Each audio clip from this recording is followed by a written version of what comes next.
Good afternoon. My name is Lene Palmisano, and I'm the Chair of Committee of the Whole. I'm going to call to order our regular committee meeting for Tuesday, July 19th. At this time, I'll ask the clerk to please call the roll and verify the presence of a quorum. Councilmember Payne. Present.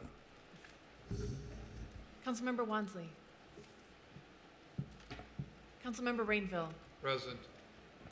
Councilmember Vita. Present. Councilmember Ellison. Here. Councilmember Osman. Here. Councilmember Goodman. Present. President Jenkins. Present. Councilmember Chugtai. Present. Councilmember Koski. Present. Councilmember Johnson. Present. Councilmember Wansley. Present. Vice Chair Chavez. Present. Chair Palmisano. Present. That's 13 members present. Let the record reflect we have a quorum. Colleagues, we have 3 items on the published agenda today, in addition to our reports of committees that have met this cycle. Through agenda setting, just to level set for everybody, we anticipate this meeting will be approximately an hour long, unless there are a lot of questions, which is fine, but we've scoped this out to be approximately an hour long. Our third item is from our Race and Equity Subcommittee, so at that point, we'll turn the meeting over to that subcommittee's chair, President Jenkins, for that portion. But first, item number 1 is our regular report on the contract awards or amendments that have been approved over the last couple weeks by the ad hoc work group established for the ARPA, American Rescue Plan Act related expenditures. Staff does not have a presentation for this item today, as is typical, but they are on hand if there are any questions from colleagues. Are there any questions from staff? Also, just for my colleagues to know, I'm just seeing the Committee of the Whole Q thread come up. And are there any questions or comments about that from my colleagues? I'm also just looking for flags. I'm not seeing any. So seeing no further discussion about that, I will direct the clerk to please file that report. Is there? I didn't know if you were talking about the Q or the. Oh, I'm sorry. Report. Are there any questions either in queue or from my colleagues about the contract awards or amendments from the federal grants report? No, thank you. Can we just get just a brief how much and who over Sure. the past couple weeks? I'll invite our Chief Financial Officer, Director Dushani Dai, to the podium.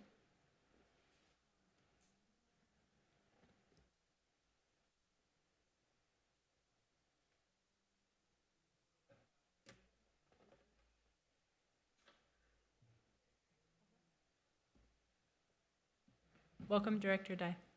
Thank you, Vice President Palmisano. The clerk's office is trying to pull up the report. I believe it's attached to your records as well. These contracts are all approved through the ad hoc committee that was established a couple of years ago to expedite the contract approval process for ARPA-related contracts. So all the programs have been pre-approved by this body as a council. The only thing that's getting approved through the ad hoc committee is the actual award for these individual contracts. I'll see if I can get the totals for you. And this is a monthly process, so as we approve the contracts, we report back to this committee for transparency so you all can see what's being approved. Right, and I just don't see it. So there's the 19.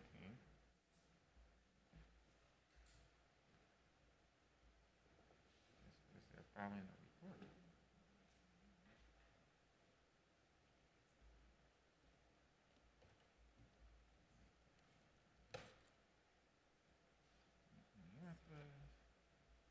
There you go. I think they'll be up on all of our screens here in just a moment.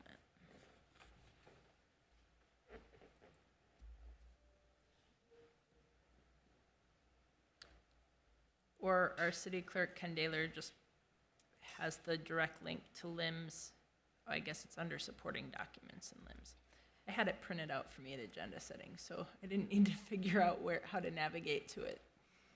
Are you able to see it on the screen, Councilmember Yes. Palmisano? Okay, great.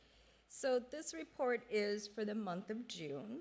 So as you can see, there are several contracts on the list, and you can see the funding source in column E. This does not have a total because some of the contracts include ARPA funding and other funding sources. So it's all included in column G for individual contracts. And you can also see which department it's being awarded from in column J. And L also includes the department. Are there any specific questions on individual contracts?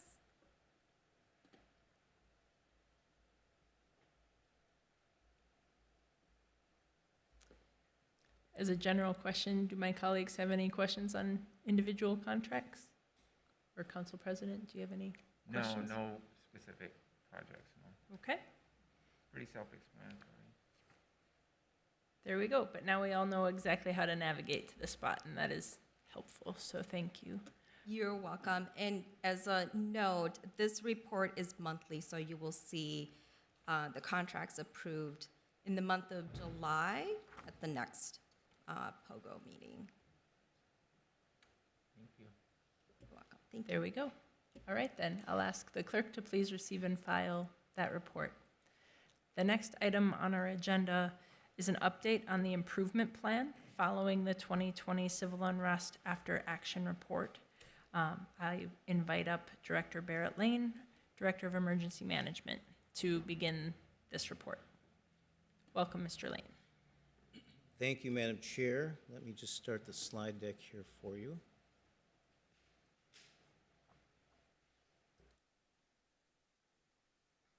And from the beginning, there we go.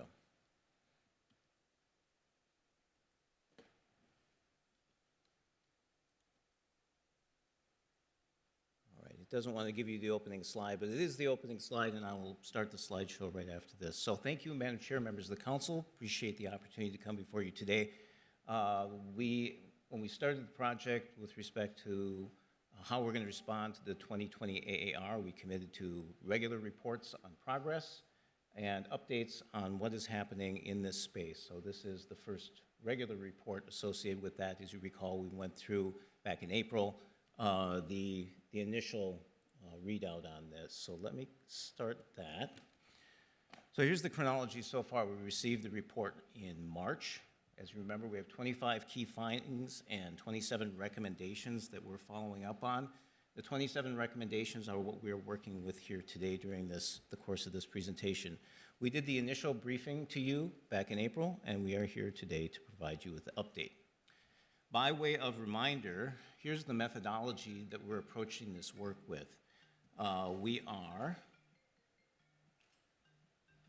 that, Shani, I believe it's yours.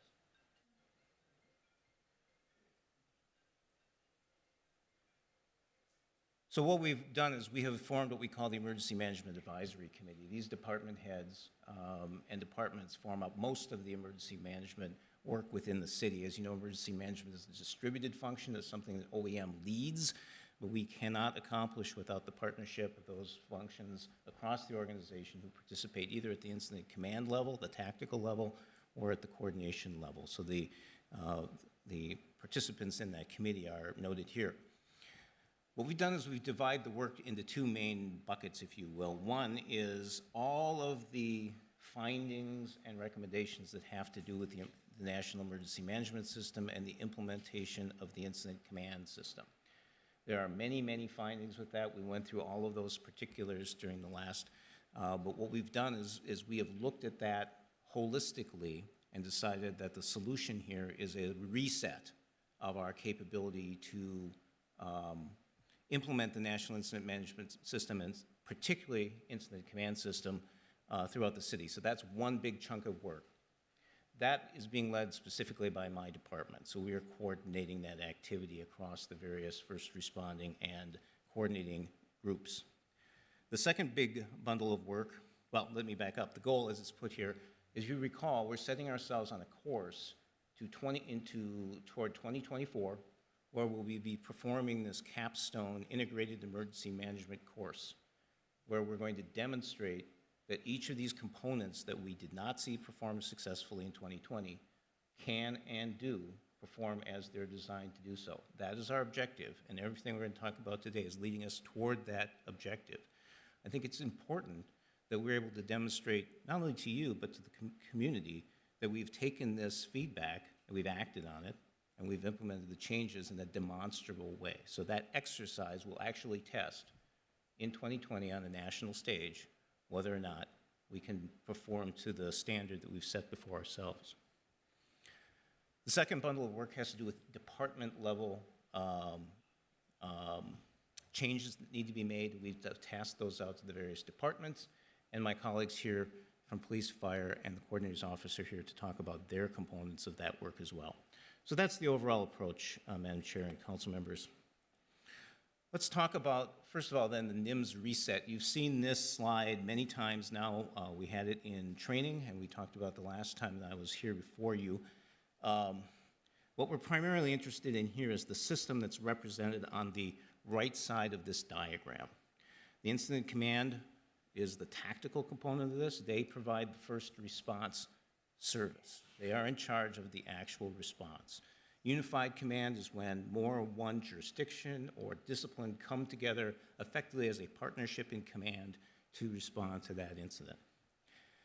The rest of the groups within the dotted line is really the coordination system, and that comprises of the Emergency Operations Center, which OEM is responsible for, the Joint Information Center and Joint Information System, which Communications is responsible to leading, and then these multi-agency groups, which we have called in the past the policy group.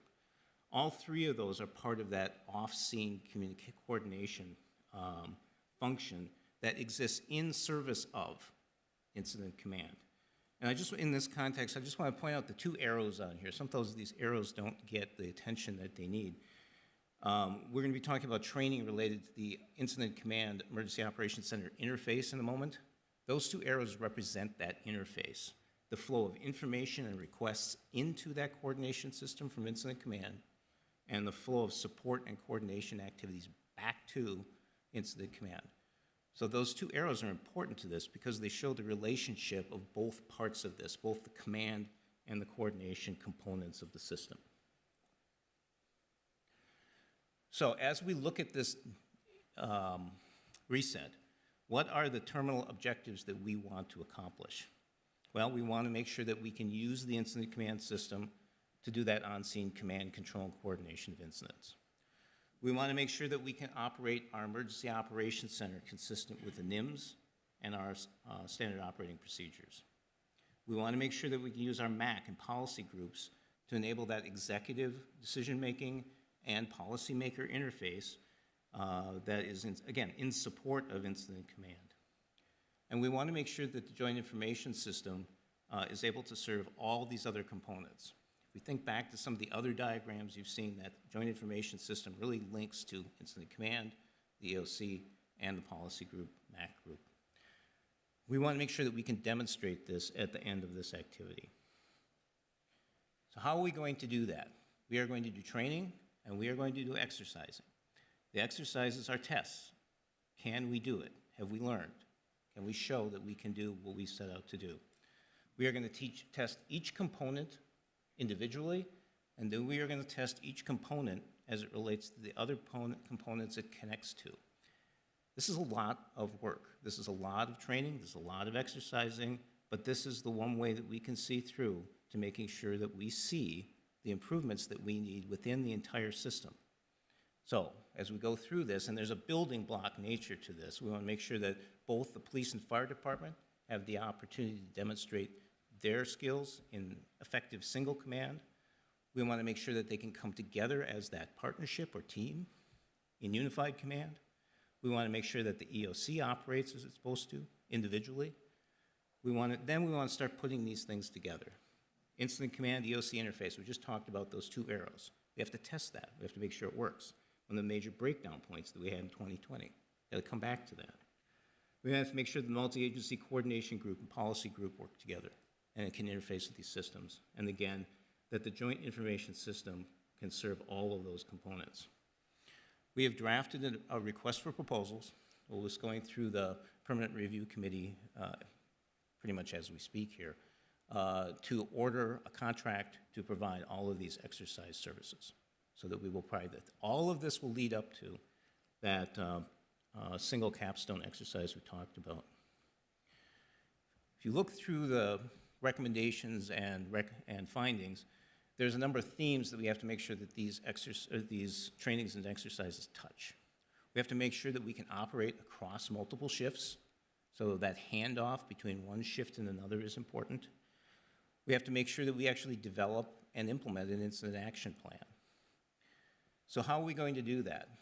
We'll talk a little bit about the different levels of training that we're going to be undertaking here, but by and large, what we're going to be doing is building a proof of concept team that's going to run from the initial training. We're going to invest deeply in that team, and that team is going to take us through this training all the way through to the end so that we can have that deep investment in folks who can test and improve the system. That does not mean that all the other responders don't get the training. They will, in fact, but we're gonna sort of test bed this with a smaller group of people. Director Lane, Yes, of course. Council President Jenkins has a question or comment. Of course. Thank you, Madam Chair. Director Lane, I'm curious, back on slide number 10, those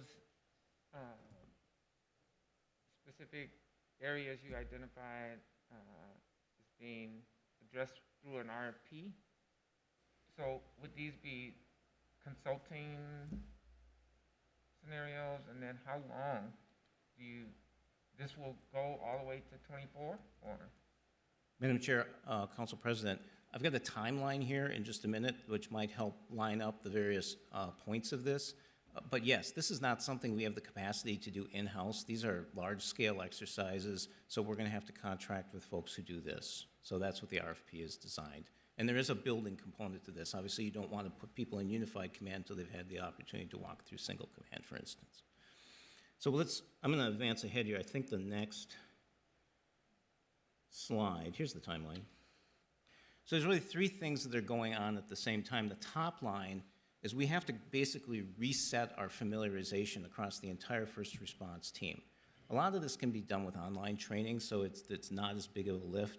Some of it is going to have to be in-person training, and we'll touch on those differentials in a minute. But we do intend to make sure that we refresh everyone's training. That's one of the key things that came out of this, is that we have to make sure people are trained. And what we want to do is reset that, level set it, and then make sure in the future we can maintain that level of capability. So that's what the green line across the top is. So that ICS familiarization training, we have to make sure that when people are onboarded or promoted, they have the opportunity to do that training. And when people come and go, that we make sure that we understand where they're at. So that's going to be a continuing process as we go through here. I'm going to skip down to the bottom line here. If we do this training and exercising, nothing ever happens right, 100% right the first time. If you're not learning something out of these exercises, you're probably not getting what you're paid for them. So there's going to be an ongoing process here where each component participates in these exercises, takes their lessons learned, and they're going to have to plow that back into their experience so that they can take that enhanced capability forward into the next component.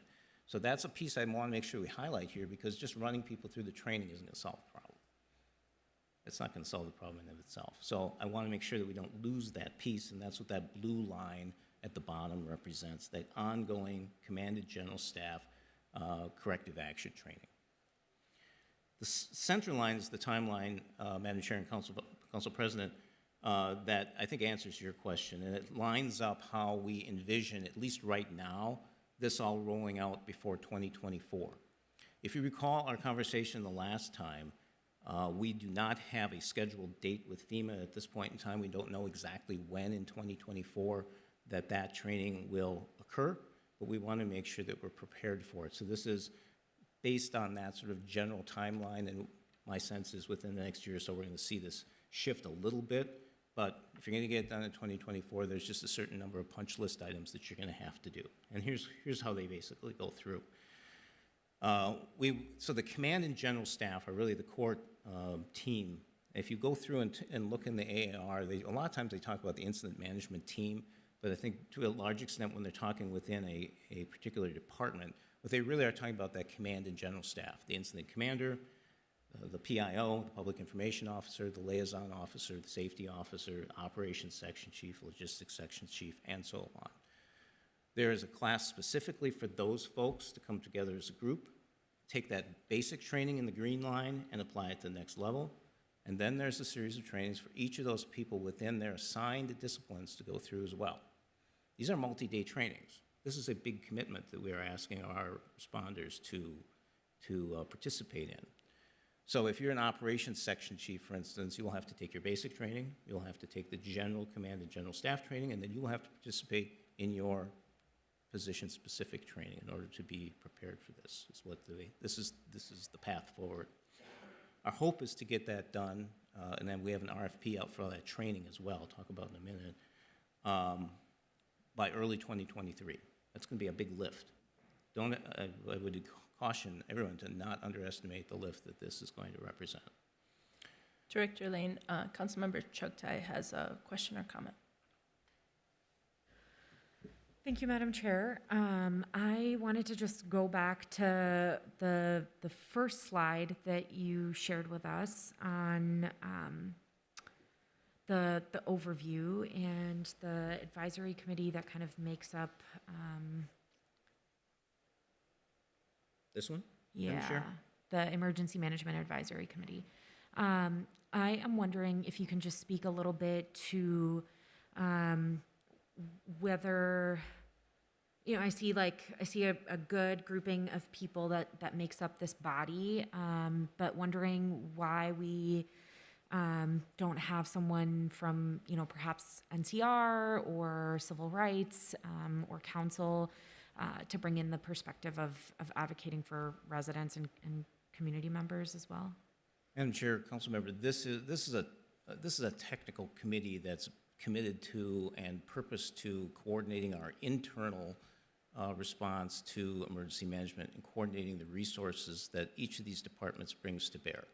So, as I mentioned earlier, emergency management's functions and its resources are distributed across the organization. They're not all consolidated within OEM's control. So this is an operational group that is intended to bring all of those resources in one place so that when we are making decisions about training to what level, training how far, how fast, that the right people from an operations standpoint are in the room. This is not to say that the things you just suggested, Madam Chair and Council Member, are not valid things to do, but this is not the forum, it's not designed as a forum to do that. Got it. Yeah, and just in speaking to the coordination of resources and where that's directed, where it comes from, just wondering, I see race and equity in the room and makes me think of, why we don't have someone from there in that space, thinking about equitable distribution of those resources. Madam Chair, Council Member, this is not the only place at which we're touching base on this. The fact of the matter is that race and equity do not have first responders. They don't have people who go out and do tactical operations in an emergency. We do have contact with race and equity and the Civil Rights Department through our EOC because we have implemented in our command staff, so in the leadership team that advises the EOC director, we have implemented a new equity officer position that is in the new EOP and in the new protocol going forward. So these conversations are happening elsewhere. They're just not happening here.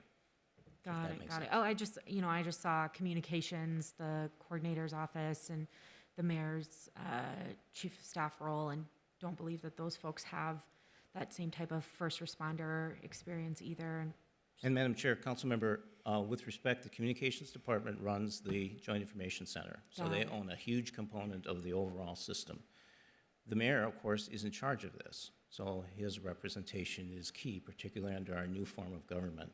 So the coordinator shop represents OEM, or represents NCR and some of race and equity and other folks within that shop. So I think we'll see this drift a little bit or change a little bit once we reorganize along the lines that the mayor has. I mean, you don't see the Commissioner of Community Safety in here yet either, but I strongly suspect that person will want to sit in this group. So we're going to see this change as the needs of the group and what we're trying to achieve here change. Got it. Thank you very much. Thank you. Thanks for those clarifications. Let me just finish this out, and then after I finish this, I'll turn it over to my colleagues to give you their updates as well. You can see the blue dots take us through basically all those exercises that we just talked about. It's going to be putting a lot of work in here to get everything in before 2024. I'm not going to go through all that again. It's really the same list I just read, but you can see there's a progression that's required here. The emergency OAM does this every year anyway. So part of the RFP will not include us. We already have a budget to do our annual EOC exercise. We're just timing it so that it fits into this overall pattern. We get to 2024, the idea would be to have a sort of dress rehearsal tabletop exercise, and then with the cooperation of the federal government, we hope to then take that team and show what we can do at Emmitsburg at the national training that we hope to have. Now, if that training does not materialize, I've always put a marker down that we will find some other way to demonstrate that. That's ultimately up to the federal government and FEMA as to whether they want to provide that. But if they do not or cannot on the timeline that we find acceptable, then we will find another way to get that done. There's that capstone exercise just to kind of complete the list here. The mayor's directed us to apply for this course and determine the course or the sort of speed at which we're going forward here. It's about a 4-day course. We have about 60 people there representing all of those major system functions. And we will go through multiple operation periods. We will make sure that everyone gets an opportunity to demonstrate writing an incident action plan, and that the IC, the Incident Command EOC interface is tested so that we know that that functions. The objective here is to demonstrate proficiency. That's my hope, is that we get to the end of this, you will see that your team can proficiently do the things that you and the community expect of it. I'm going to touch on my department level projects, and then I'm going to turn it over to my colleagues. There's 2 I want to report on right now, and that's the executive and council training and the training and exercise portion of this. The after action reporting is something I think we need to discuss with the incoming community safety. I've said this too many times now. Commissioner, there we go. I knew I could say it. So that's not falling off the list, and that's something OEM is certainly willing to do. That would be a change in practice, but we certainly have the capacity, if not to do it in-house, to make sure that we have the resources to make that happen. And then the public protective actions, the research has been done on that, and we are working with an interagency team to consider what next steps would be done on that. I just wanted to flag that the 2 other things that's happened in our space is the emergency operations plan has been completed, and you all have approved that. Thank you for that. And then we have revisions coming to you. We just talked with the council president, council vice president about changes to the policy group that are related to both lessons learned out of 2020, but also the change in our form of government. So we need to make sure that that group reflects those changes. So those things have all been accomplished. Here's recommendation 18, has to do with executive training, annual training, and refresher training. Your council training is complete. So the training that FEMA recommends associating with your role has been complete. We hope to do a refresher training in Q2 of 2023.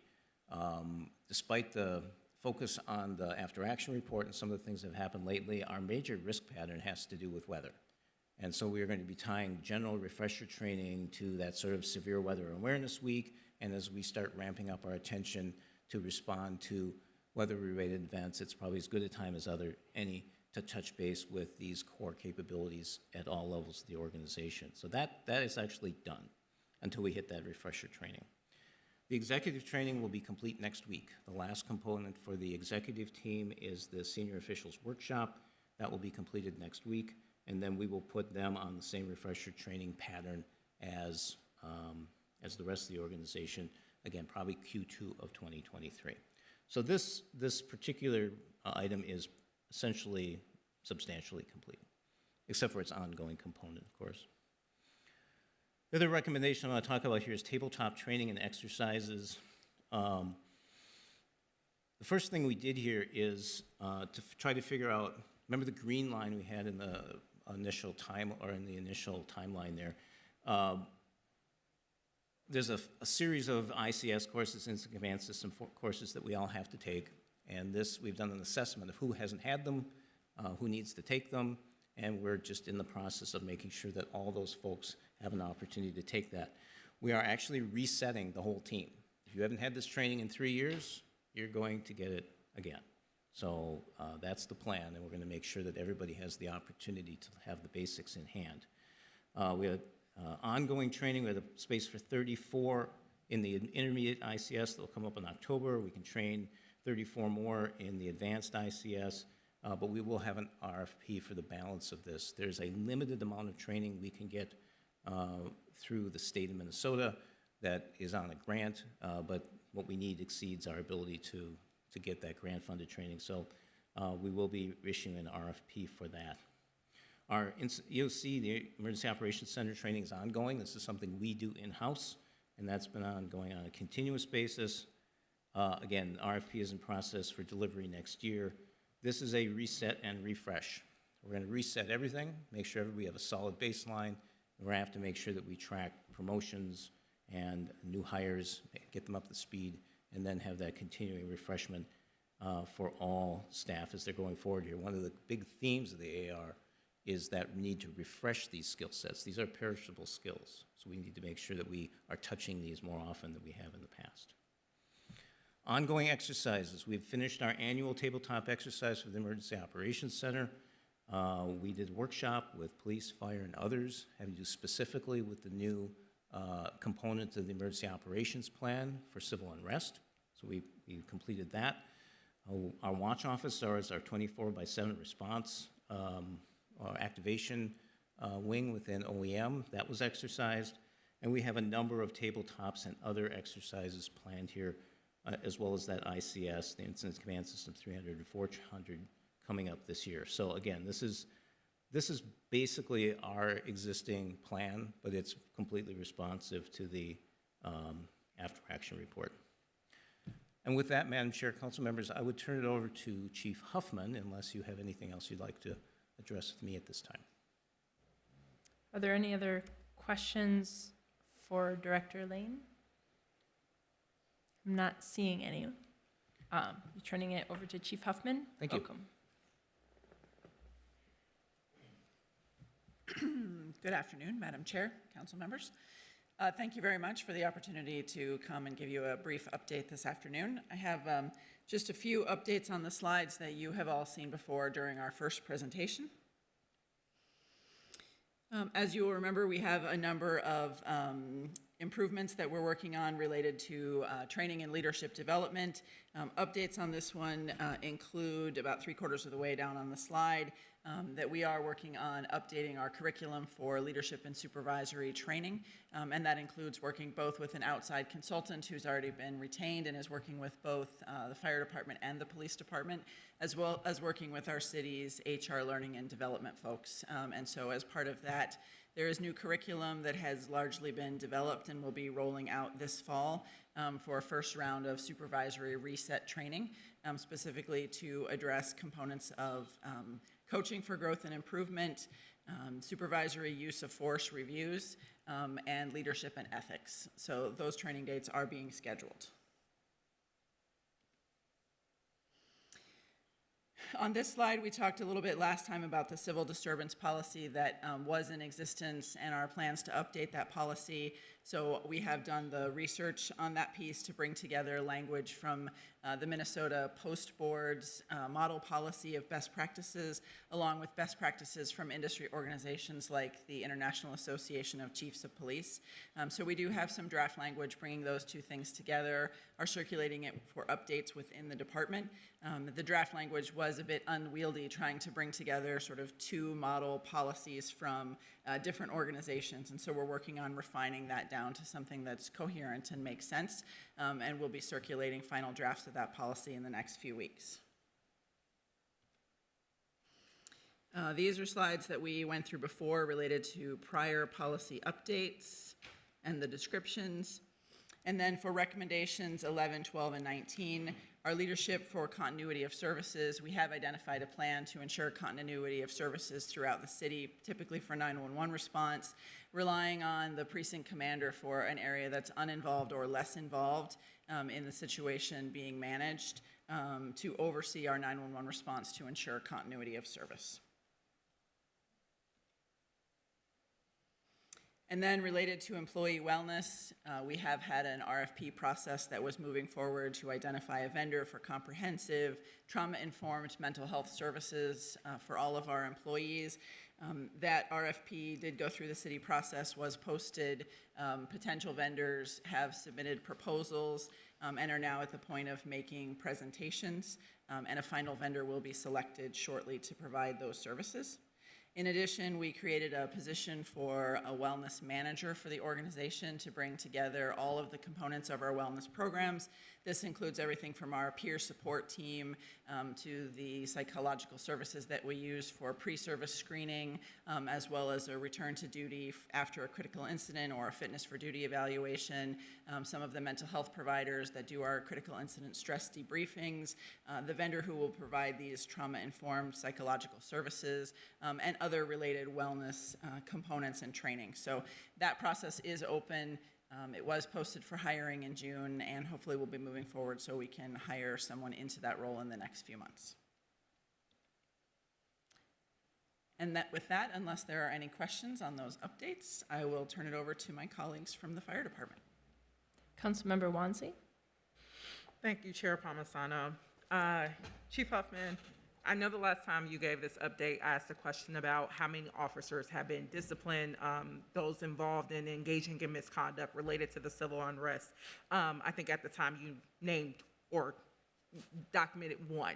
Has that changed at all since? Madam Chair, Councilmember Wansley, so for all of the updated discipline decisions that are public, those are posted on the city website and are available for everyone to read. There are other cases that are either moving through the system now or are not public yet, but are related to the civil unrest. But everything that is public can be found on the city's website. Correct. You mentioned at the last time the one that was public, it was one. Do you have an estimate that you could share right now based off of what is on the public dashboard about how many it is now, the total? I believe that on the city website, the publicly available information still remains at one. Okay, thank you. And then my next question, and this might be for our city attorneys. I know through POGO, we've had to review a number of settlements related to misconduct from the civil arrest around law enforcement actions during that time. Is there any staff that can give us an actual total amount of what has been paid out in misconduct settlements from the civil unrest? Councilmember Wansley, I appreciate your question, but I don't know that anybody here in this room is prepared with those kinds of answers to those kinds of questions related to this. So I feel like that's maybe a little bit out of the scope of what MPD is doing to prepare for more emergency preparedness in the future, though it's very relevant. Is this Chair something that you Palmisano, could take this report is offline? about the after action. This is related to many of the recommendations. I think in POGO, we have many of the staff who's present here who can give an estimate. We review them as council as well around how much we paid out in misconduct. Right, and I appreciate that. I'm simply saying I don't think there's anybody here that's immediately prepared with answers to these very specific questions that we can get them for you, unless I'm wrong, in which case, Yeah, that's why I posted staff. Through the chair, I am not prepared today. I mean, that's a question I believe we can find the information to, but I can't tell you today what we've paid out as far as incidents related to the civil unrest.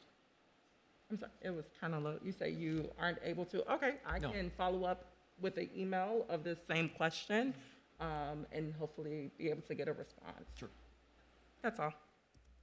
That'd be great. Councilmember Johnson. Thank you, Madam Chair. Hi, Chief. So, and I apologize if I missed this while I was out on leave for my son. But, you know, globally thinking about the after action report and NIMS and all this work to align with best practices, there has been this discussion, right, that after the 4th Precinct occupation, there was an understanding that we were out of alignment with best practices in terms of emergency response. There was an awareness of this during the Super Bowl event, where we essentially had 2 different incident command structures, if I'm understanding this correctly, that were operating in parallel versus best practice of having it through essentially NIMS here, combining everyone working together. Clearly, we saw that happen after George Floyd was murdered and with the civil unrest. Are we today still operating with a separate, it's my understanding we are operating with a separate incident command structure for MPD from the rest of the enterprise. Is that the case? How soon do you believe we can move into, I guess where I'm going with this is, I'm concerned if there's an emergency situation tomorrow, the day after tomorrow, that we are no more prepared than we were in 2020 because we have a separate incident command structure and we're not following best practices in that regard. So could you respond to that, please, and help sort this out for me? Madam Chair, Councilmember Johnson, so certainly at this time, we have not completed the ICS reset that Director Lane described. And so until we bring all of our folks fully up to date on all of the training, we'll not be in the best possible position. However, with that said, our current practice when we are standing up a command post, particularly for an incident that is or may become a large scale, is to bring in representatives from all of the agencies who will be participating, and that does include other agencies within or other departments within the city enterprise, including fire.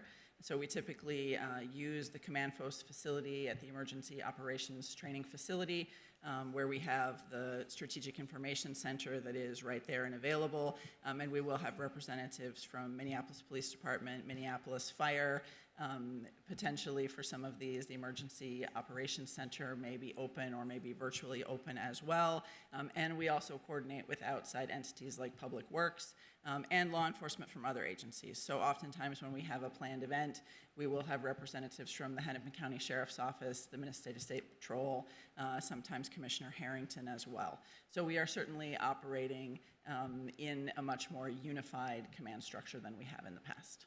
So, okay, I think that really helps answer my question. So we are, as we're moving towards this, it's not like flipping a switch. There is more collaboration, more cohesive working together. So we are probably better positioned than in the past, but we're not quite there yet. Okay. Yes. Madam Chair and Councilmember Johnson, I think that's an absolutely correct analogy that this is not like flipping a switch. I think Director Lane did a fantastic job of describing what a heavy lift this is to bring all of the employees from departments that do have first responder capacity or who work closely with the first responder capacity through all of this ICS training and to practice these skills repeatedly in tabletop exercises. So we do not have the capacity to do this overnight or even in a matter of a few months.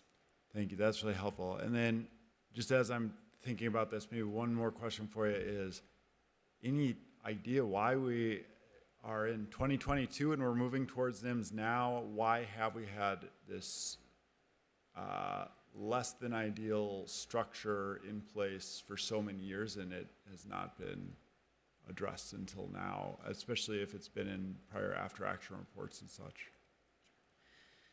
Madam Chair, Councilmember Johnson, I think, we certainly as the police department made a really concerted effort to put all of our staff through ICS training at one point in time when that was very much the emphasis in law enforcement.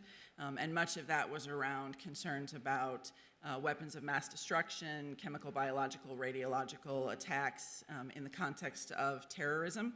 And then the focus in the profession shifted to doing other kinds of work, other kinds of priorities, other kinds of training really ascended to taking the priority. And so as agencies were developing training calendars and planning training programs, we oftentimes draw from best practices across law enforcement agencies around the country in terms of our priorities. And I suspect that that's similarly true for other parts of the city enterprise as well. That everyone has a limited amount of personnel resources, a limited amount of training dollars, and people are making prioritization decisions that they think represents, to the best of our ability, the city priorities and the near-term needs of the city. And so simply priority decisions were not reflected with ICS. Thank you. That's helpful. And, and full acknowledgement, you weren't chief during those times either. I understand. And so, certainly different administrations as they were making their decisions and prioritizing different things.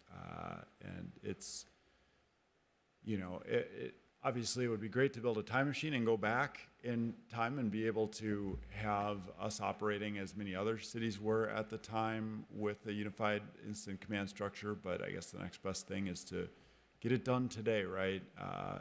And move forward. And so I'm glad we're taking steps to do that. Thank you.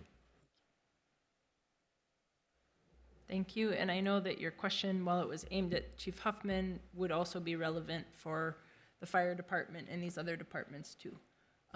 I think to some extent that question also goes back to us and what we've experienced and the political will and interest and priority that we place on these systems. And while we can't go back to the past, we can certainly speak to the importance of them now and the importance of making progress on them today. So thank you, Chief, for this presentation. And then is it Deputy Chief Van Vickel that I'm calling up next? Chief Tyner can't be with us in person today. So instead, we have Mr. Van Vickel. Thank you, Madam Chair, council members. I'm going to give a quick update here on where the department stands in relation to our NIMS training, span of control, and resource tracking. Currently, our NIMS training does consist of the following, which is ICS 2, 100, 200, 300, 400, and IS 7 and 8. Currently within the department, everybody has taken 100, 200, 7, and 800, and our chief officers are currently taking 3 and 400. We have 24 out of 28 that have completed it, and plans to have the other 4 complete 3 and 400 here in the near future. Most of the ones who have not completed it are recently promoted chief officers.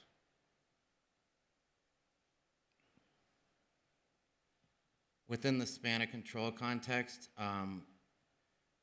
ensuring the fire chief or the designee, which would most likely be me, will be physically present within the unified command structure that has been completed. We'll no longer have a mobile command unit going around. And we also have layers where we do have chief officers that will be in the MAC and the Emergency Communication Center. We have currently 2 for each of those, so we do have backup people with that. Ensuring the span of control will not exceed 4 to 6 personnel or direct reports at any time. We have completed that also. And being committed to expand the ICS system to maintain that optimum span of control. Within resource tracking, we were tracking resources 24/7, and that did occur during the unrest. Currently, we're seeking new software so that we are able to improve that ability, not just through our CAD computer-aided dispatch system. And with that, if there are no questions, I'll turn it over to the coordinator. I'm just taking a look around. I don't see anybody in queue. Are there any questions? Council President Jenkins. Thank you, Madam Chair. I'm just curious, how long does those trainings take? The IS 700s and all of the ones? So 100, 200, 700, and 800 are completed currently online. 3 and 400, there is 3 days and 3 days? I think it's 2 days. 4 and 3 days. Full days? Full days, yes. Full 8-hour days for those. All right. And what are those acronyms? ICS, IS? Oh, I'm sorry, Madam Chair, Council President Jenkins. ICS is Incident Command System. So you're learning the basics of incident command in 1 and 200 and 7 and 800, and you're going to a more complex level in the 3 and 400 classes. That's why our chief officers are taking the 3 and 400. And people have been taking these trainings over time, or are they just starting? No, we have been taking these through time. Like, everybody on our department has taken 100, 200, 7, and 8. And currently 24 out of our 28 chief officers have taken 3 and 400. Thank you. Thank you. Thank you. Any other questions, clarifications? I'm not seeing any. So then I'll turn it over to Coordinator Johnston. Thank you.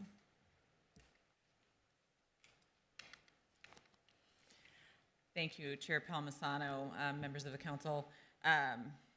These are the 4 recommendations that are in the coordinator's area. Actually, one of them is technically in the city attorney's, so I'm going to group the 3 that are in the coordinator's realm. I'm going to start by just thanking Councilmember Chugtai for her question related to NCR, because NCR actually, because of the nature of these recommendations, has been included, even though they aren't sort of officially part of what was stated on the executive team. They have been. Director Moe has been attending every single one of those meetings to ensure that she is engaged from the very beginning with respect to the implementation of the recommendations related to getting additional feedback, as well as working with other city departments to recommend next steps with respect to community engagement. And so she is out of the office today, but they have certainly begun the work in that area to help develop a plan that will actually need to be implemented by all of the departments together. One of the other piece of the role of both NCR as well as the coordinator's office is this specific relationship with communications. And as you all know, the director of engagement includes both communications as well as neighborhood and community relations. And so we want to make sure that all of the efforts that we're doing with respect to improving our communications will include the outreach to the neighborhood groups in a language in which they can is their first language. And so that's one of the pieces that we have to make sure we're doing a better job of, is that we're communicating in a manner that reaches all of our residents. So with that, those are the 3, but I'll stand for any questions before I turn it over to the city attorney for the final piece. So I appreciate the question that you raised. So gave me an opportunity to talk about that. Thank you. I'm not seeing any.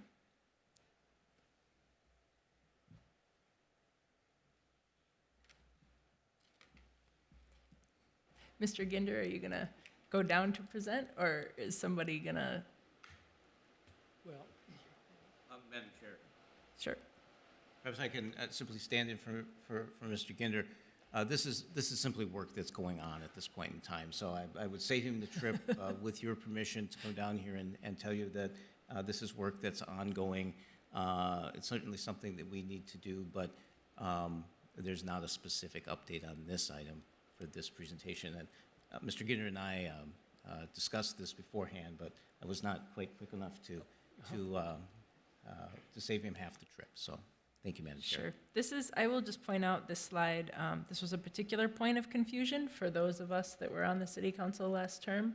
And I'm sure those in the community that didn't know or understand or know how to go and request a curfew waiver, it's nice to see that there are these pieces that are being vetted out. So thank you Thank you to the City Attorney's Office for this work, and thanks for helping us take the lead on these measures that were one of the recommendations from the after action report.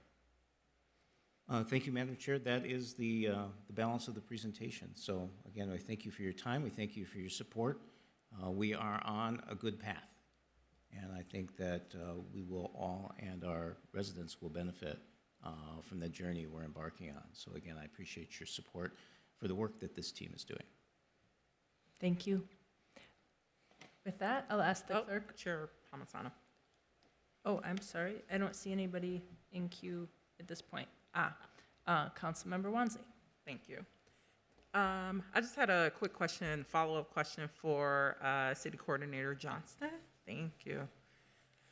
Is there a timeline that that team, well, NCR is working on in regards to building out these community conversations or community initiatives with those identified departments? Like, is there a goal, like by December or by the 3rd anniversary? Yeah, just wanted to know if there's also kind of a timeline guiding that work. Thank you, Councilmember Wansley. We are working on a timeline, development of a timeline. I think one of the things that we're looking at is how to best make sure that we're coordinating all of these outreach efforts that we have.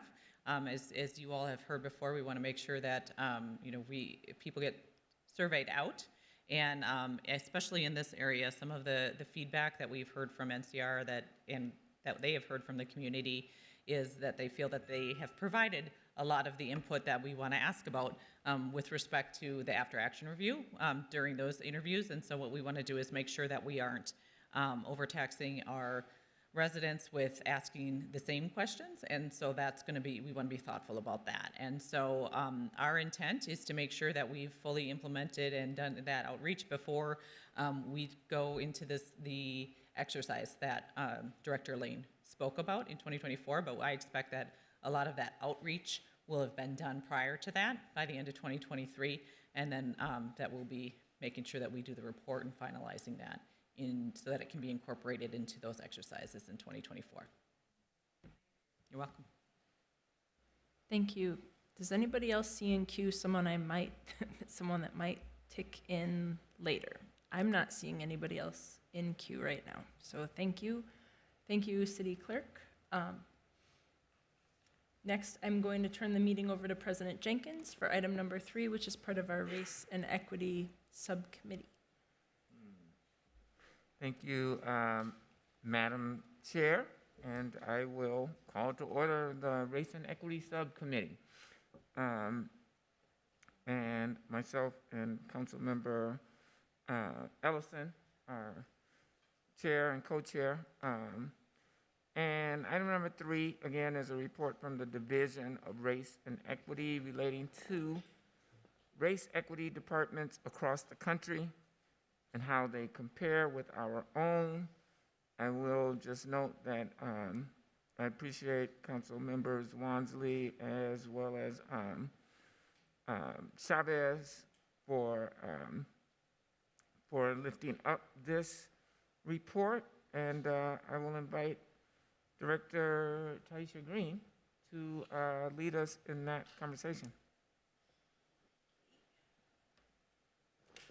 So forgive me, I Welcome, see people Director. aren't using USB drives, so it must be something out here, but I'm going to use this drive.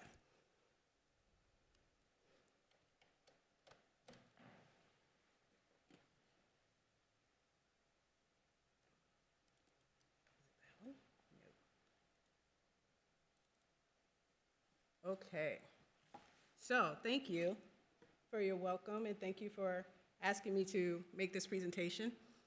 We're going to talk a little bit about race equity departments across the country, but we're going to start with our race equity department here. Then we're going to move on to Burlington, and then we're going to move on to other cities in Minnesota.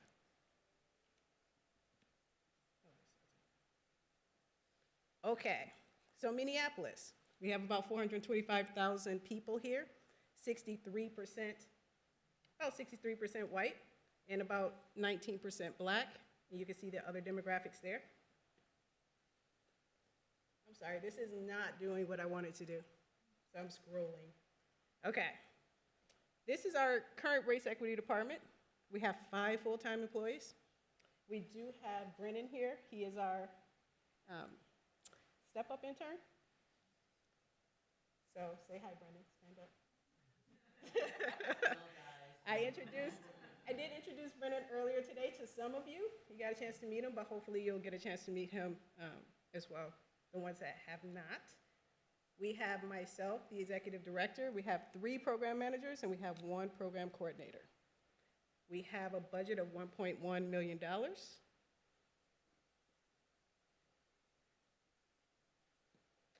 So, as you all know, I came from Burlington. I'm actually from Minneapolis. I actually went to school here. But I was in Burlington, and I was the first director of the Racial Equity, Inclusion, and Belonging Department. And in Burlington, we had about 43,000. I think that number's wrong. It seemed pretty sparse when I lived there. 43,000 people, about 85% white. And this was my team in Burlington. I was the director. I had 4 managers, a strategy and innovation manager, a justice and policy manager, a public health equity manager, and a health equity and engagement manager. And those are their direct reports. My former justice and policy manager is here with me today. His name is Skylar Nash.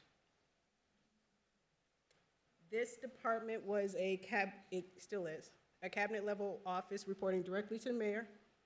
We had about almost 8% of the general fund budget, which was $2.8 million, but that does not include the $1 million that I raised every year on my own to add to the work that I was doing. And plus it gave a little bit more flexibility, so I didn't have to go through a lot of different rules. And I kind of like that. And this is why I like that. So I'm Ms. sorry. Green, can I just ask a Yes. quick question? So the $1 million, was that philanthropic resources or corporate, or how was that? Yeah, it was philanthropic. So I basically just, there's a couple of big corporations in Burlington, Burton being one of them. I just basically went to those big corporations and said, this is the work that I'm trying to do. We're a very new department, and I was just wondering if y'all would help us get some of these ideas off the ground. Mm-hmm. And taking those meetings, helped me get that $1 million every single year that I was there. Okay. And this is what I used some of the money for. You know what? This is bugging me. I'm sorry. Do we have PowerPoint? I mean, Adobe Pro? No. I want to click. I want to be able to click through it. And also, I'm not sure, is that microphone This one right here? active? We need the other one, just so we can, Thank you. Okay. so we can ensure that we can, Yes. when we're recording, we can hear. Yes. So this is the work that we were able to do with some of the money that we were able to raise. Some of this came from general fund. The cannabis equity, 100% general fund. Substance use disorders, 100% general fund. But some of the stuff like the Black housing policy, COVID relief for individuals and families, houseless strategy, what else is on here? Juneteenth and other events, that's where I used the $1 million that I got from community members. I'm gonna leave that there so y'all can see everything that we did in less than 2 years. Just for a couple of beats.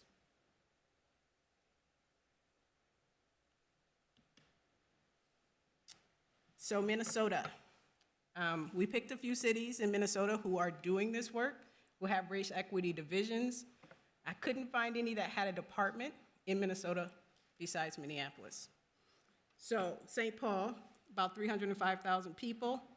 They do not have a race equity department, but they do have a chief equity officer who is also the human resources director. Those are the demographics of St. Paul, about 51% white. Wow. 15, it's about 50-50 as far as BIPOC and white, which is pretty cool. The work that they've done that I can find on their website is the Racial Equity Work Group.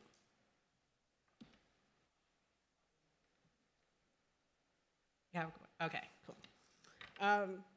Rochester, It's not as big as St. Paul, about 118,000, 74% white, and they don't have a race equity department, but they do have race equity work being done.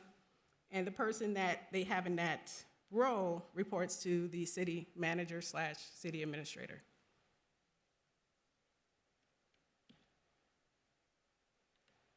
Bloomington, I used to work at Bloomington.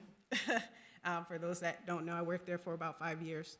85% population, 69% white.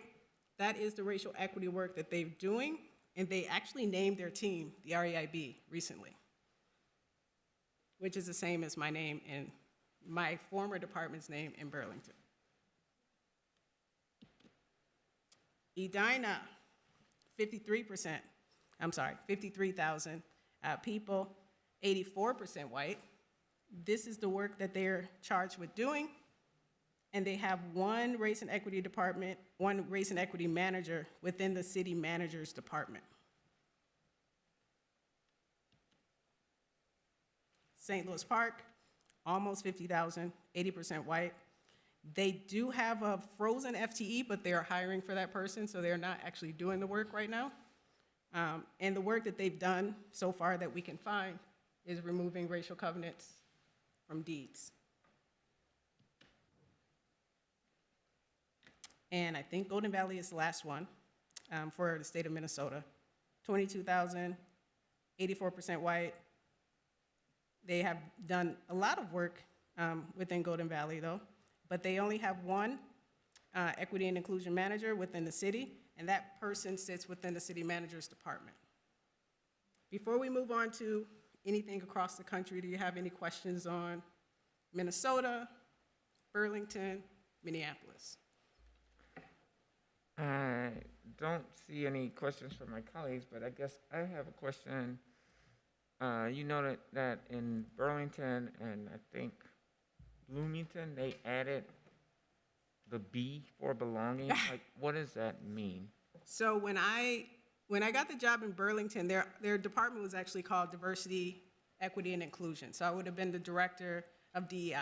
Mm-hmm. In order for me to take the job, I changed the name to Racial Equity, Inclusion, and Belonging.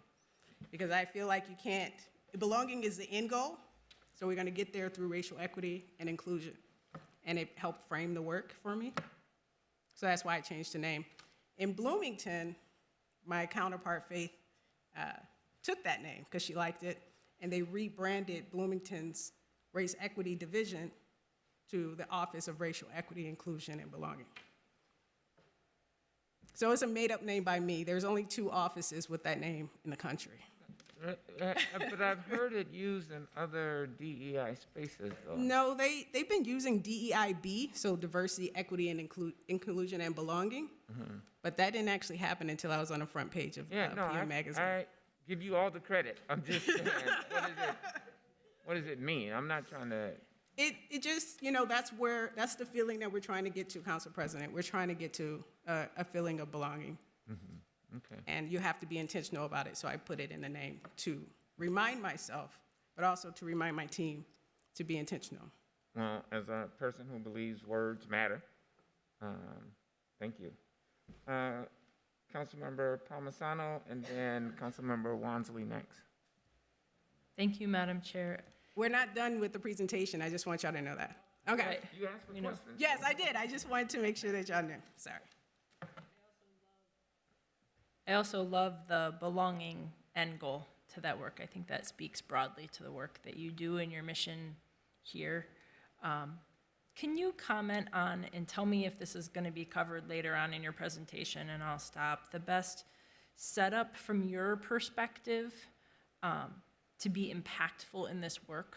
And I'll say that prefaced on this. I know that we broadly as a council, we're looking to raise the work and the structure of race equity to apply across the city enterprise, and in some of the work that's already in process, in the ordinance that we did the notice of introduction and will be introduced and put in committee. The mayor's executive side structure will have race and equity as its own department. Yes. So can you help to comment on what you've seen to be most effective, to be impactful in these different race equity belonging departments Right. across the country? I think that autonomy, being looked upon as the experts in the racial justice and racial equity realm, is incredibly helpful. Not having a bunch of red tape is incredibly helpful. Having strong conversations and having strong relationships with city council members, paramount, helpful. Making sure that the mayor is on your side, also incredibly helpful. All of those things are really helpful. But autonomy, I think, is the biggest one. To be able to make those decisions and be able to be trusted that you're making those decisions with the best intentions.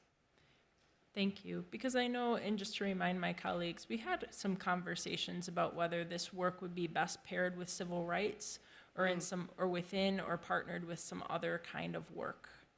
And I'm glad that it seems like we're both going the same direction, I would say, in terms of the work of this body moving and where you're at right now in your analysis. Right. I would think that the difference between, so civil rights has a charge, and their charge is regulatory. I have a charge, and my charge is to make sure that we are racially equitable for all the Black and brown people that live in Minnesota. That charge, sometimes those charges don't mesh well, because civil rights has to go by the legislation of 1964, 65, and 68. I'm trying to make sure that even with that legislation, there are some things that are missing, and I have to be able to work on those things. I can't be a regulatory force. I have to be more creative than that. Thank you. That's really helpful. Yeah, we're only trying to do this for Minneapolis, not all of Minnesota. Right. Even though I hope we impact Minnesota. I think that we will impact all of Minnesota. We have to. That's the hope and desire. Yeah. Councilmember Wansley. Thank you, Madam President. I just had a quick question around, in one of the boxes that you have here, you list, their relationship in terms of if there's a explicit leader over the diversity or race and equity department, what their relationship is. Could you share just a little bit about, like, in your previous role, were you also part of the mayor's executive, leadership team, and kind of currently with this department or even with the division that we're in now, are you in that same type of position? How are you working with executive leaders currently? Right. Thank you, Councilmember Wansley, Council President, Councilmember Wansley.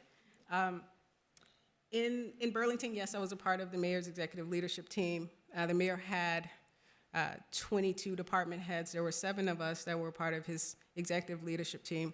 That was myself, the city attorney, the fire chief, the police chief, CEDO director, which would be CPED here, and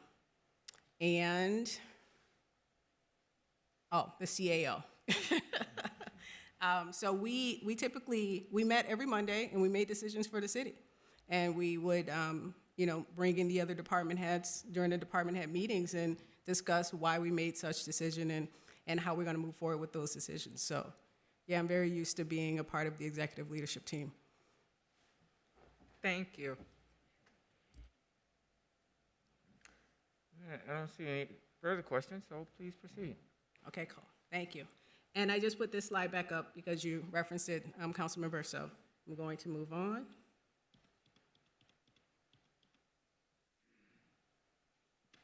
Now I'm going to ask Skylar Nash to come up and talk about his research on cities across the country, and he's going to start with Boston, Massachusetts.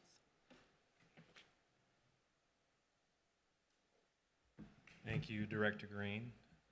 Good afternoon. Council President, committee. In researching how we wanted to move forward with our work here in Minneapolis, we've taken a long look at the top 50 in terms of population cities in the country and how they handle their racial equity work. And the first city that we were able to look at was the city of Boston, Massachusetts, which has about 675,000 people. As you can see, is 52% white and 24% black, along with the other population demographics. In 2020, I was actually able, I did not speak to the city of Boston in 2020, but I was able to speak to a few people who are doing this work in Boston, and they were able to let me know that in 2020, actually in response to what was happening here and around the country on our new look around the movement for Black Lives and police reform, the mayor established a cabinet-level office of equity and inclusion. And as we go through the rest of these cities around the country, there's going to be both offices and standalone departments. Offices are cabinet-level positions that have a chief of equity or racial justice and other departments and initiatives and commissions underneath them, whereas some of the cities that we looked at were just standalone departments that reported to either a city administrator or a mayor.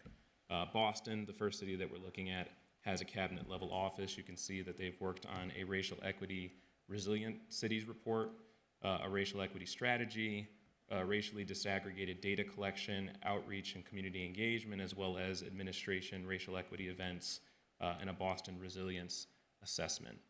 They started off in 2020 with the creation of their cabinet with about 3 full-time positions. And I was told to make sure to mention this, that in the proposed FY23 budget, they've moved that up to 60 full-time positions between the main office all the way down their commissions and departments with a $10 million budget. They were really proud of that, so I had to be sure to share that with you all.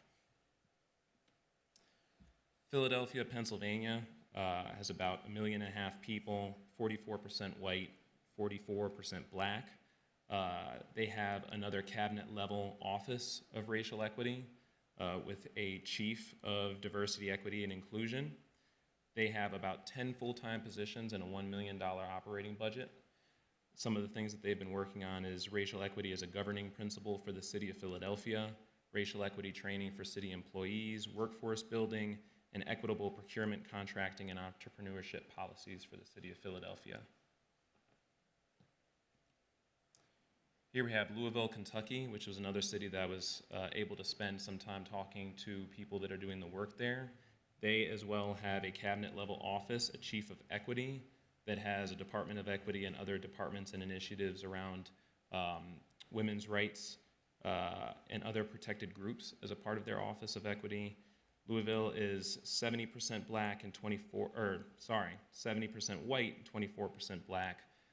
They have worked on a racial equity toolkit, which is similar to our racial equity impact analysis in terms of the way that they utilize it to help racial equity be the lens for departments creating budget items, policies, practices, programs, et cetera. They have the Louisville Health Equity Report, Black, Minority, Female, and Disabled Business Enterprise, a racial equity strategic plan. Discrimination complaints go through their different commissions, and then the Office for Women, which is fully staffed as well. Louisville has 15 full-time positions throughout their entire office and a $1.5 million operating budget.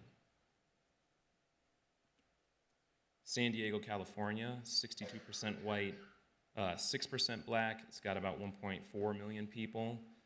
This is another cabinet-level office that reports to the mayor. There is an Office of Race and Equity, and a Chief of Race and Equity. There are 3 full-time positions in San Diego and about a $4 million operating budget. They've focused in exceedingly internal operations, but also external, as you can see with the learning and development, inclusive community engagement, equity-centered coaching, and then equitable strategies for the city of San Diego as a whole. Oakland, California, which is a city of nearly 500,000 people, is 38% white, 25% black. This is a Department of Race and Equity that reports to the Deputy City Administrator. There are 4 full-time positions in Oakland and a $1.2 million operating budget. They've been working on citywide strategy around racial equity, a racial equity action plan, a racial equity academy training, inclusive engagement. They've been a leader in terms of cannabis equity policy. And they also have an Oakland Equity Indicators Report, which is very similar to what we're going to be doing here with our office with the Minneapolis Racial Data and Equity Report. Albuquerque, New Mexico, which is a city of 560,000 people, is 41% white, 41% white non-Hispanic, and 38% white Hispanic. There is a department-level Office of Equity and Inclusion with about 10 full-time positions and a $1.3 million operating budget. They also have been working on a racial equity toolkit, a racial equity report, racial equity training, and Black community engagement as a part of their office. And this is another department that is reporting to the Deputy City Administrator, not a cabinet level position like some of the other cities that we were looking at earlier. San Antonio, Texas is a city of 1.5 million people. It's about 72% white, 7% Black. This is a standalone department that reports to the city administrator in San Antonio. It has 17 full-time positions and an operating budget of $2.2 million annually. They handle discrimination complaints, capacity building, train-the-trainer programs for racial equity, an annual report, racially disaggregated data, and department equity assessments and action plans, which is going and helping other departments in their city enterprise, building in equity as a lens for their work on a given year with their business plans. Excuse me, Mr. Yes. Nash, what does redesign or undesign the red line, what is that? So that's referring to racial redlining in their city planning, and so they have taken a specific look in San Antonio at the redlining practices in their city and putting together research, but then also work to repair the harms caused by past redlining policies in San Antonio. Thank you. Yeah, of course. Aurora, Colorado is an office that reports to their city manager, the Office of Diversity, Equity, and Inclusion. That's a city of nearly 400,000 people. It is 58% white, 17% Black. They have 3 full-time positions and a budget of around $640,000 annually. They've looked at racial disparities in their cities, both external and internal, as a part of their work. Equity champions, which I wasn't able to find that much information on. Unfortunately, we weren't able to talk to a representative from Aurora. They also do racial equity proclamations along with the city, and then policy and resolution creation for the entire city of Aurora, Colorado, with a racial equity lens. And with that, I can stand for any questions on the other cities outside of Minnesota. Very much. I see a question or comment from Councilmember Payne. Thank you, Madam President. Yeah, I was wondering, you know, as I've done some work in this space as well, and I've observed different organizations have different levels of maturity and sophistication when it comes to this work.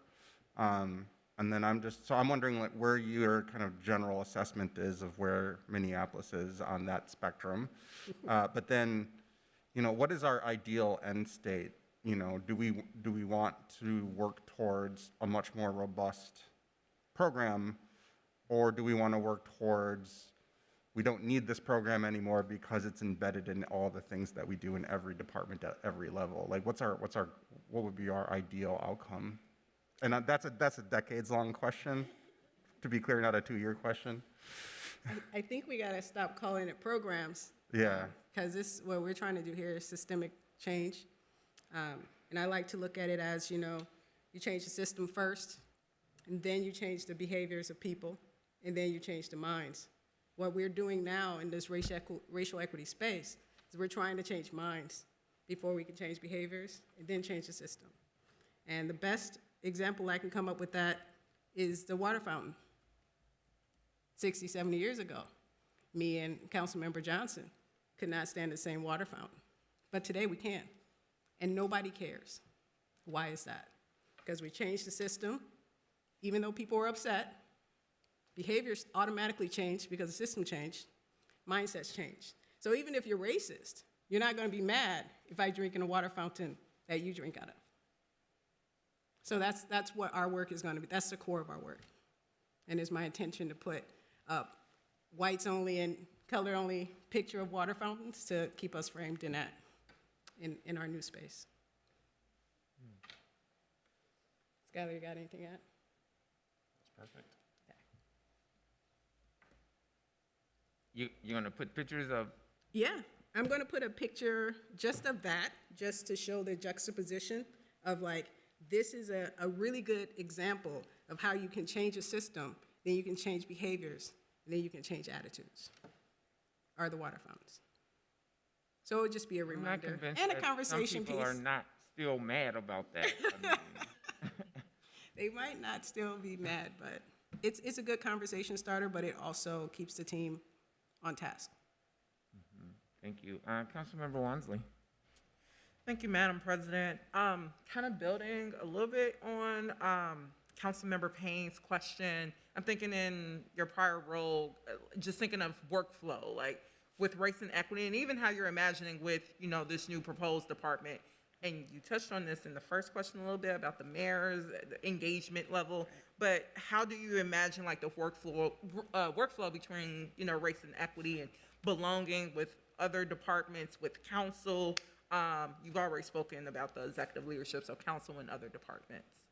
The workflow. So I'm sorry, Council President Jenkins, Councilmember Wansley. When you mean workflow, and I'm just gonna ask you a question, Yeah. I'm sorry. Are you saying that who directs the work of race equity, or are you saying how do we receive our work? Could you give me a little bit more information? Like, is it the hub? I think often race and equity is a tagline. It's like, departments are already doing something, and it's like, oh, shoot, we forgot race and equity. Can you come and check this real quick? And it sounds like, I think what you were getting at, like, again, like it's a program, like, oh, we just got to check the box on this, and kind of how you all shifted that typical dynamic of race and equity work, either in Burlington or now. Like, it seems like there was a more proactive approach. Everything that happened in Burlington in regards to racial equity, racial justice, came through the REIB. And things that did not typically make people go, oh, this is a race equity issue. If a department head wanted to bring something to city council, that department head had to get the approval of the REIB department, but also the mayor's office as well. So I think that we were so embedded in every single thing that happened in Burlington that it was hard to separate us out from things that people would say that has nothing to do with racial equity, like public works. Public works was a big one. Well, what does that have to do with racial equity? And I proved to them over and over again how it did have everything to do with racial equity, racial justice. Do you have something to add? Thank you. You don't? Okay. I got one more question. Koski is cute, but just thinking of, as a division, a year ago, you all were at 9 FTEs. Currently, I think it's 5 that was on that layout that you just showed us. So kind of in your efforts as a department, as you move forward, what does it look like to scale back up, especially since I know all of us are about to go into this 2023 budget session? Yeah. Well, I have dreams, Councilmember Wansley. I have dreams. Well, in Burlington, I was able to scale from 1 to 15. But in all actuality, my first hire was Skylar Nash, and that was in November of 2020. And then I started hiring the rest of the team in June of 2021. So from June of 2021 till I left in February of 2022, well, actually I didn't leave, but gave my notice in February, I had gotten 15 employees. 13 employees from that short period of time. So I like to write job descriptions, and I like to write job descriptions that attract people, and most job descriptions are boring. And I like to run interviews that are not boring either. And so we had the good luck or the grace to get a lot of people interested in any position that I put out there. Just if I could add to that, I think a big part of this was the culture that we were able to offer to people. It got to the point where through action, prospective hires knew that if they came to our department, that they wouldn't be excluded from the work of the city, that they would have an opportunity to make a difference around racial equity work. And we, as a focus in terms of building that department up, we got together and we said, we don't want to be in a space where our resources are dictating the issues that we're prioritizing. We wanted to get to a space where the issues, we were able to look at the issues on their own and decide these are the most important issues. Now we're going to tackle them with the necessary resources. And I think that mindset shift was really important, not just for our department, but also for the city and the way that we were looking at work in Burlington. Right. So we didn't let the budget dictate what we were going to do. All that dictated was how often do I have to go out and ask corporations for money so we can get this done. That's the only thing that it really dictated. But we're going to go after the most important issues because that's just who we are. Councilmember Koski. Thank you, Madam Chair. Thank you. This was really helpful to get a broad understanding of what we're doing here and compare us. I'm just curious to know, what did the data tell you then about how we can get to systemic change and how you want to get there? I mean, I saw a variety of budget sizes. I saw some teams that had 3 or 2 people, but the list of things they did was very vast. I'd be curious to know kind of what your vision is for Minneapolis and, you know, how you think we can get there. I mean, does that list look that big with small, you know, and kind of what did that data really tell you? I mean, was there a city that you were like, that feels like that could be us, or they nailed it? Boston. Boston is a city that we think that is doing a great job, but also, is it Louisville? Yes. Louisville, Kentucky also. And so what could you describe a little bit more in depth? I mean, we saw some of the statistics, but could you tell us a little bit more of what does that mean? Like, I mean, I hear you're passionate. I mean, when you're like, I mean, there was no questions asked, like, it's Boston. Can you describe, like, what did that balance look like, to your point of, like, we have budget, we have FTE, we have events, we have programs, we have so many things we want to do? Council President Jenkins, Councilmember Koski, in talking to some of the folks who are doing the work in Boston and in Louisville, aside from the data and the FTEs and the budgets that they had, one thing that stuck with me in talking with them is that they knew that they had the support of the council and the mayor. That they had seen over the years when issues, whether in their city or nationally in cities like Minneapolis, and frankly, a lot of these cities have been building up their departments in response to things that are happening here, that they felt like the mayor and the council were proactively trying to center their work and help them move forward in increased capacity in terms of their scope and their ability to be productive. And so, and specifically looking at Louisville and Boston, that was something that I took away from those conversations, is that they felt like they had strong partners in the mayor's office and on council to give them the resources to tackle issues of equity and inclusion at a citywide level. Council President Jenkins, Councilmember Koski, I agree with everything that Skylar just said. And it's, you know, and I think I said this to you the first time we met, Councilmember, having a strong relationship with city council members is imperative to the work that I'm trying to do and the work of racial justice. So it's definitely front of mind for me to make sure that I have a relationship with each and every one of you, as well as with the mayor's office, so that we can get this work done. Yeah. Are there any further questions from my colleagues at all? Seeing none, I just want to thank you guys for your work in doing this. I guess I would be remiss if I didn't say that none of the cities you identified, at least, okay, correct me if I'm wrong, have solved the problem of racism.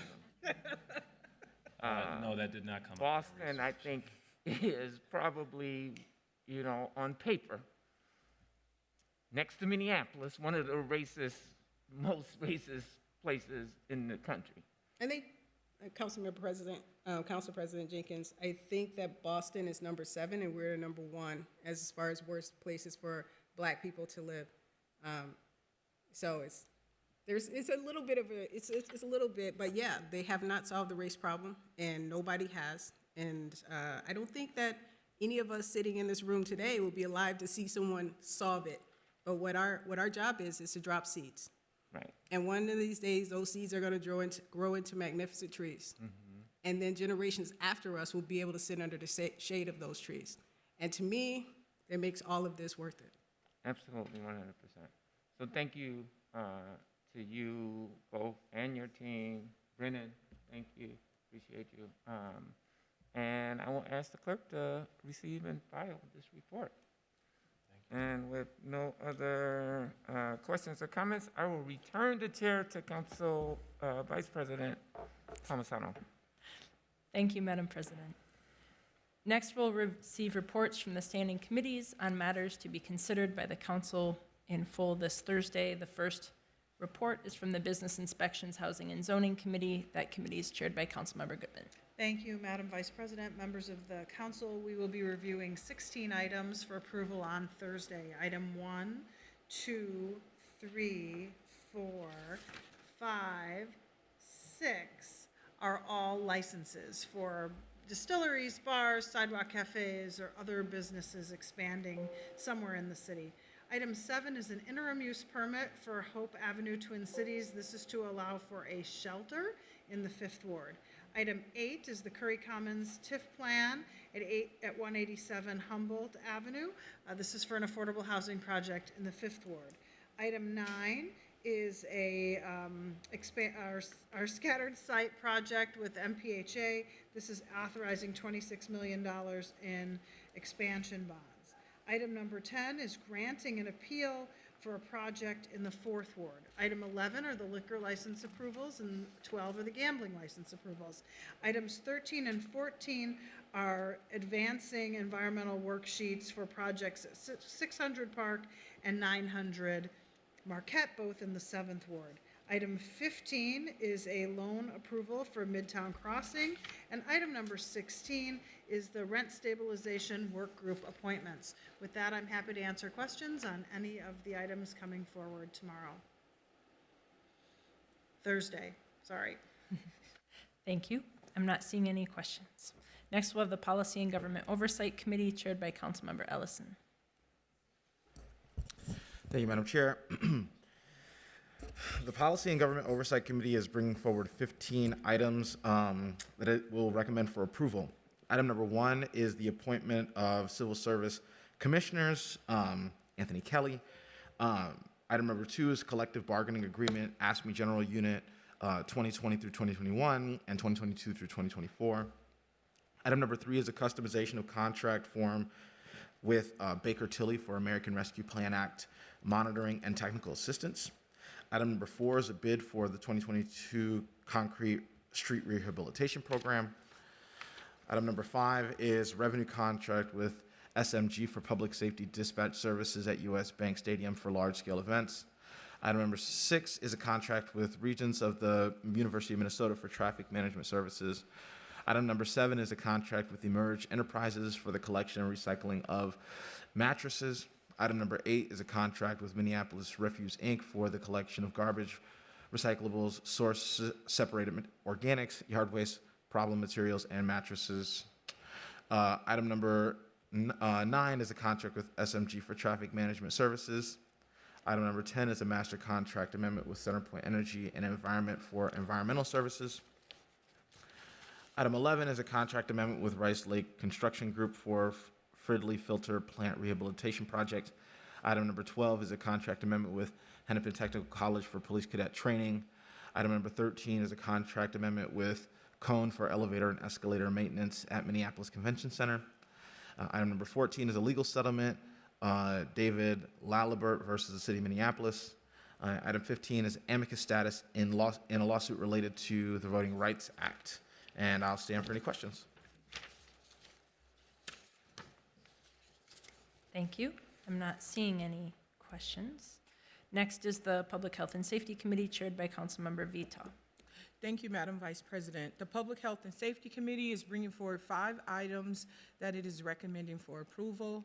Item 1 is the passage of an ordinance amending regulations related to paint facilities, equipment, and products containing volatile organic compounds.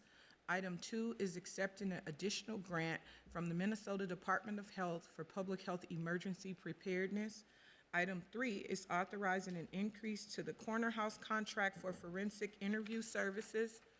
Item 4 directs the health department to explore pathways for supporting a medication-assisted therapy facility for overdose prevention. And item 5 is passing an honorary resolution to declare August 7th through 13th, 2022 Farmers Market Week. I'll stand for any questions. Thank you. Last but not least, we have the Public Works and Infrastructure Committee. That committee is chaired by Councilmember Johnson. Thank you, Madam Chair. The Public Works and Infrastructure Committee is bringing forward 3 items. The first is adopting an assessments for sidewalk repair and construction. The second is a layout approval for Lowry Avenue Northeast. And the third is accepting a street easement from MPRB for a portion of Halls Island. I will also note that one item that stayed at committee and was carried over to our next committee meeting is the Hennepin Avenue South reconstruction. We continue to have conversations with the council members representing the wards where that is located and the mayor's office, and are hopeful that at our next Public Works and Infrastructure Committee meeting, we will be able to bring forward a compromise on that. I will stand, though, for any questions on these 3 committee items or that additional information as well. Thank you. Thank you. With that, we've concluded all our business before committee today. So hearing no objection, I will declare this meeting adjourned. Thank you, everyone.